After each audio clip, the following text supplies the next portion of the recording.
going to walk down to the Capitol because you'll never take back our country with weakness.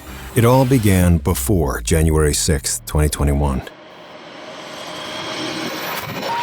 We can now project that former Vice President Joe Biden has been elected President of the United States. As Joe Biden's victory became apparent, the GOP hatched a criminal plot to overturn the election results. We were getting ready to win this election.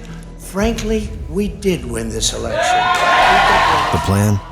Disrupt the certification process, claim fraud, submit fake electors, and appoint Donald Trump president against the will of the people.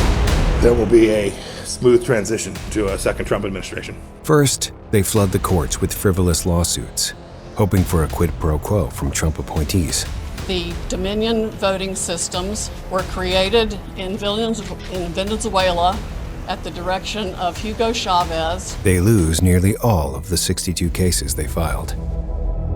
An executive order is prepared for Donald Trump's signature to have the military seize all voting machines. He could take military capabilities and he could place them in those states and basically rerun an election in each of those states. Martial law has been instituted 64 times. Donald Trump instills lackeys in the Department of Defense and DOJ, like Kash Patel, Jeffrey Clark, and Chris Miller. President Trump is purging the top ranks of the Pentagon after firing Defense Secretary Mark Esper, replacing officials with White House loyalists for this lame duck period of his presidency. And why are they being installed after Trump's defeat? 7 states forge electoral certificates and send them to the National Archives as fake electors attempt to break into state capitals. 7 states have chosen a slate of electors for both Joe Biden and President Trump. In those states, there has been an alternate slate of electors voted upon. We can direct that the alternate slate of electors be certified. We're fixing to overturn the results of the election in multiple states. Attorney John Eastman drafts a legal blueprint detailing how Vice President Pence can evade the law and count these fake electors instead. The Department of Justice drafts letters to swing states, falsely claiming that there was election fraud in an attempt to throw the real results into question. Clark reportedly drafted a letter to Georgia state legislators that incorrectly said DOJ was investigating accusations of voter fraud in the state and that Georgia officials should invalidate Biden's win. I just want to find 11,780 votes. And Republicans hit the airwaves to fire up their base and spread the big lie. And if enough object, then those states' electors don't get counted in the final vote. There are a number of states that have come into question here. When the process is complete, there'll be electors selected. You can actually have alternate electors. You throw out the certification and let the House decide. There will be a lot of things happening between now and the 20th of January. A lot of things. President Trump's presidency. His first term's ending with action, and his second term's going to start with a bang.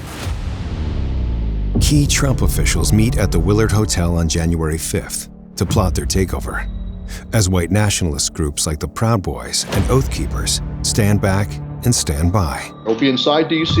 We'll also be on the outside of D.C. armed, prepared to go in if the president calls us out. On January 6th, Donald Trump tweets out his demands that the fraudulent electors be counted, whips his army of supporters into a frenzy, and lights the match.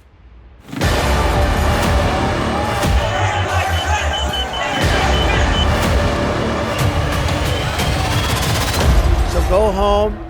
We love you. You're very special. The coup fails, but Republicans use the chaos they created as pretext to change voting laws across the country. Republican lawmakers in at least 43 states are considering more than 250 proposed bills that would make it harder to vote. And instill partisan vote counters who promise to throw away votes they don't like in future elections. It'll be a lot sharper the next time when it comes to counting the vote.